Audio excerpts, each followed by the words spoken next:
अनिल देशमुखांना अहवालामध्ये clean chit नाही। ABP माझाच्या exclusive मुलाखतीमध्ये न्यायमूर्ती चांदीवाल यांचा गौप्यस्फोट, पण अहवालात आपल्या विरोधात पुरावे नसल्याचा उल्लेख, देशमुखांचा दावा।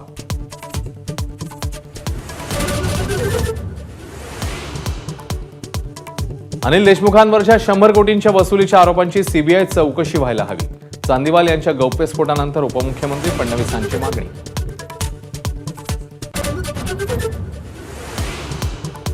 न्यायमूर्ती चांदीवाल यांच्या गौप्यस्फोटातल्या ठाण्याच्या पोलीस उपायुक्तांचं नाव माजी पोलीस आयुक्त परमबीर सिंग यांच्याकडून उघड।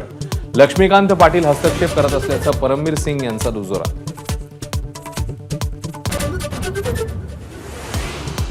उद्धव ठाकरे यांच्यानंतर एकनाथ शिंदे, फडणवीस, राज ठाकरे आणि खरगेंच्या बॅगांच्या चौकशीचा व्हिडिओ समोर।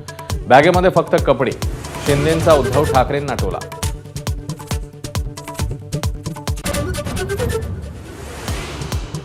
साहेबांनंतर बारामतीत आपल्यालाच सर्व काही पाहायचं आहे, अजित पवारांचं वक्तव्य। मुलीनंतर साहेबांनी थेट नातूच पुढे केल्याची ही टोलेबाजी।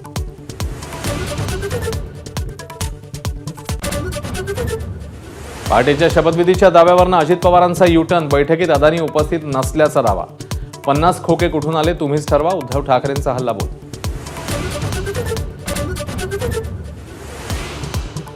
जोगेश्वरीमधल्या दोन्ही सेनांमधल्या राड्यानंतर आता आरोप प्रत्यारोप। प्रचारासाठी सोबत असलेल्या मुलींना मद्यधुंद गुंडांची मारहाण, शिंदे गटाचा दावा। तर मातोश्री क्लब सील करा, अनिल परब यांची मागणी। झारखंडमध्ये पहिल्या टप्प्यातल्या 43 जागांसाठी मतदान। केरळच्या वायनाड लोकसभेसाठी पोटनिवडणूक। 10 राज्यांच्या 31 विधानसभा जागांचाही समावेश।